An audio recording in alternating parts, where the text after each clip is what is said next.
Ramesh sir, ನಿಮ್ಮ ಹತ್ರ ನನ್ನ ಪ್ರಶ್ನೆ. ನಿರ್ದೇಶಕರು ಒಂದು ಸಿನಿಮಾನ ಮಾಡ್ತಾರೆ, ಅವರ ಕಥೆಗೆ ಸಪೋರ್ಟ್ ಮಾಡ್ತೀರಾ, ಆ ಸಿನಿಮಾ ಮೇಕಿಂಗ್ ಸಪೋರ್ಟ್ ಮಾಡ್ತೀರಾ. ಸಿನಿಮಾ ಮುಗಿದ ಮೇಲೆ ಕೂಡ ಪ್ರಮೋಷನಲ್ ಸಾಂಗ್ ಅಂತ ಬಂದಾಗ ಮತ್ತೆ ಅಲ್ಲಿನೋ ಒಂದು ಹೊಸದು, ಇನ್ನೆಲ್ಲಿನೋ ಮಕ್ಳನ್ನ ಕರೆಸಿ ಡ್ಯಾನ್ಸ್ ಮಾಡಿಸ್ಬೇಕು ಅಂತ ಹೇಳಿದಾಗ ಅದಕ್ಕೂ ಸಪೋರ್ಟ್ ಮಾಡ್ತೀರಾ. ನಿಮಗೆ ಈ ಕಾನ್ಸೆಪ್ಟ್ ಎಷ್ಟು ಇಷ್ಟ ಆಯ್ತು ಸರ್?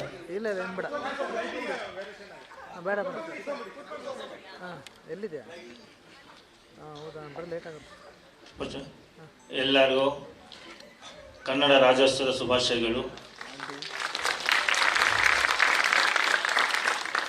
ಈ ಸಾಂಗ್ ಹೆಂಗ್ ಬಂತು ಅಂತ ಹೇಳಿದ್ರೆ, ಇದು ಫಸ್ಟ್ ಇದು ಅರ್ಜುನ್ ಸರ್ ಹೇಳ್ಬೇಕು.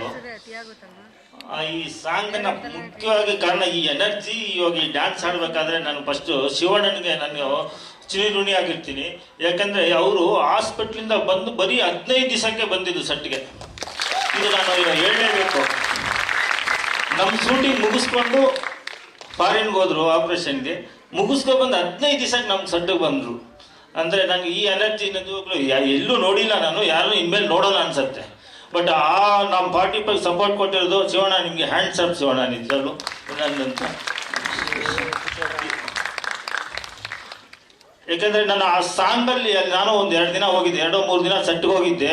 ಆ ಎನರ್ಜಿ ಅಂತ ಹೇಳಿದ್ರೆ, ನಾವು ಒಂದು ಏನಪ್ಪ ಹಾಸ್ಪಿಟ್ಲಿಂದ 15 ದಿವಸ ರೆಸ್ಟ್ ತಗೊಂಡು ನಮ್ಮ ಸೆಟ್ಗೆ ಬಂದಿದ್ದಾರೆ ಅಂದರೆ ನಿಜವಾಗ್ಲೂ ಈ ಕೆಲಸ ಯಾರೂ ಮಾಡಲ್ಲ. ಈ ಪ್ಯಾಷನ್ ಅಂತೀವೋ ಅದು ಏನಂತೀವೋ ಅದು ನಂಗೆ ಸರಿಯಾಗಿ ಹೇಳಕ್ ಬರಲ್ಲ. ಬಟ್ ನಿಜವಾಗ್ಲೂ ಶಿವಣ್ಣನ ಥರ ಇನ್ನು ಯಾರು ಮಾಡೋಕ್ಕಾಗಲ್ಲ, ಸಾಧ್ಯ ಇಲ್ಲ ಅನ್ಕೋತೀನಿ ನಾನು, ನನಗೆ ಅಂತ. ಬಟ್ ಈ ಸಾಂಗ್ ಹೆಂಗ್ ಬಂತು ಅಂತ ಹೇಳಿದ್ರೆ, ಇದರಲ್ಲಿ ಇದೆ, ನಾವು ಇಬ್ರು ಕೂತ್ಕೊಂಡು ಅಣ್ಣ ಇದೆಲ್ಲ ಒಂದು ರೀಲ್ಸ್ ನೋಡ್ತಾ ಇದೆ, ಈ ಡ್ಯಾನ್ಸ್ ಕರ್ಕೊಬಂದು ಮಾಡ್ಬೋದಾ ಅಂತ ಹೇಳಿದ್ರು. ಮಾಡಿಸಿ ಸರ್ ಅಂತ ಹೇಳಿದೆ. ಅದಕ್ಕೆ ಯಾರು ಸರ್ ಹಿಡಿಯೋದು, ಅವ್ರನ್ನ ಯಾರು ಕರ್ಕೊಂಬರೋದು ಅಂತ ಹೇಳ್ಬಿಟ್ಟು, ಆಮೇಲೆ ನಮ್ಮ CG ಅವರು ಅವರೇ ನಂಬರ್ ಕೊಟ್ಟು, ಯಶ್ ಗೌಡ ಸರ್. ಯಶ್ ಗೌಡ ಅವರು ಈ ಪಿಕ್ಚರ್ಗೆ ಒಂದು ಪಿಲ್ಲರ್ ತರ CGಗೆ ಸರ್. ಅವರೇ ಈ ಪಿಕ್ಚರ್ ಇನ್ನೊಂದು ಕಾಣದ ಹೀರೋ ಅಂದ್ರೆ ಅವರೇ ಸರ್. ಅಲ್ಲ, ಇವಾಗ ಕಾಣ್ತಾರೆ ಅವರೇ ಕಾಣ್ಬೇಕು ಇವಾಗ. ಅಲ್ಲ, ಯಾಕೆ ಕಾಣ್ತಿರ್ಲಿಲ್ಲ ಅಂತ ಹೇಳ್ಬೇಕು ನೀವು. ಅಲ್ಲ, ಹೇಳ್ತೀವಿ ಇವಾಗ ಕಾಣ್ತಾರೆ. ಯಶ್ ಗೌಡ ಅವರು ತುಂಬಾ ಚೆನ್ನಾಗಿ CG ಮಾಡ್ತಾ ಇದ್ದಾರೆ. ಅವರೇ ಇವಾಗ ಇವರು ನಮ್ಮ ಅರ್ಜುನ್ ಸರ್ಗೆ ನಂಬರ್ ಕೊಟ್ಟು ಅವ್ರು ಕಾಂಟ್ಯಾಕ್ಟ್ ಮಾಡಿ, ನಮ್ಗೆ ಗೊತ್ತಲ್ಲ ಇಂಗ್ಲೀಷ್ ಬರಲ್ಲ, ಹಿಂದಿ ಬರಲ್ಲ, ಏನು ಕನ್ನಡ ಮಾತಾಡ್ತೀವಿ ಸರ್, ನೀವು ಮಾಡ್ಕೊಳ್ಳಿ ಅಂತ ಹೇಳ್ಬಿಟ್ಟು ಅವ್ರಿಗೆ ವೀಸಾ ಹಾಕಿ ಅವ್ರನ್ನ ಕರ್ಸೋದು ಹೆಚ್ಚು ಕಮ್ಮಿ ಒಂದು 2 ತಿಂಗಳಾಯಿತು. ಆ ಪ್ರೊಸೀಜರ್ ಎಲ್ಲ ಬಂದು ಪಾಪ ಅವರು ಅವ್ರಿಗೆ ಅವ್ರು ಬಂದು ಡ್ಯಾನ್ಸ್ಗೆ ಎಷ್ಟು ಕ್ರೇಜಾಗಿ ಡ್ಯಾನ್ಸ್ ಮಾಡಿದ್ರು. ಯಾಕಂದ್ರೆ ಅವ್ರನ್ನ ಒಪ್ಕೋಬೇಕು ಅವ್ರಿಗೆ ಪಾಪ. ಯಾಕೆ ಇವ್ರು ಹೇಳ್ದಂಗೆ ಮಾಡಿ ಪಾಪ ಈ ಟೈಮಿಂಗ್ಸ್ ಬಂದು ಇದು ಮಾಡಿ ಅದೆಲ್ಲ ಚೆನ್ನಾಗಿ ಮಾಡಿದ್ರು ಅವರು. ನಮ್ಗೆ ತುಂಬ ಇಷ್ಟ ಆಯಿತು ಈ ಡ್ಯಾನ್ಸು. ಮತ್ತು ಹೆಂಗೆ ಸರ್ ಮಾಡ್ತೀರಾ, ಇದು ನಮ್ಮ ಇಂಡಿಯನ್ ಪಿಕ್ಚರು, ನೀವು ಅವ್ನು ಕರ್ಕೊಬಂದು ಇಲ್ಲೇ ಹೆಂಗೆ ಸರ್ ಡ್ಯಾನ್ಸ್ ಮಾಡ್ತೀರಾ, ಹೆಂಗೆ ಮ್ಯೂಸಿಕ್ ಮಾಡ್ತೀರಾ ಅಂದರೆ, ಅಣ್ಣ ನಾನು ಮಾಡ್ತೀನಿ ಅಂತ ಹೇಳ್ಬಿಟ್ಟು ಇವಾಗ ಸ್ಕ್ರೀನ್ ಮೇಲೆ ನೋಡಿದ್ರೆ ಇದು ನನಗೆ ಗೊತ್ತಿದೆ ಇಂಡಿಯನ್ ಬೆಸ್ಟ್ ಸಾಂಗ್. ಇದುವರೆಗೆ ಇಂಡಿಯಾದಲ್ಲಿ ಯಾರು ಕರ್ಕೊಬಂದಿಲ್ಲ ಜಿಕೋ ಕಿಡ್ಸ್ನ. ಫಸ್ಟ್ ನಮ್ಮ ಪಾರ್ಟಿ ಪಿಕ್ಚರ್ಗೆ ಕರ್ಕೊಬಂದಿರೋದು. ತುಂಬ ಚೆನ್ನಾಗಿ ಬಂದಿದೆ ಸರ್, ತುಂಬ ಥ್ಯಾಂಕ್ಸ್ ಸರ್. ನಮ್ಮ ರಾಜ್ವಿ ಶೆಟ್ಟಿ ಅವರು ತುಂಬ ಚೆನ್ನಾಗಿ ಡ್ಯಾನ್ಸ್ ಮಾಡಿದ್ದಾರೆ. ಇವಾಗ ನೋಡಿದ್ರಲ್ಲ ಡ್ಯಾನ್ಸು, ಒಳ್ಳೆ ಡ್ಯಾನ್ಸರ್ ಸರ್ ನೀವು. ಇಲ್ಲ ಸರ್, ಒಳ್ಳೆ ಡ್ಯಾನ್ಸ್ ಮಾಡಿದ್ದೀರಾ ಇದೆ ಅಂತ.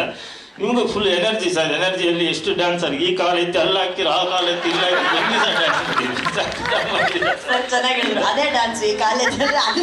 ಹೆಂಗಿದೆ ನಂದು ಆಗಲ್ಲ ಅದಲ್ಲೇ.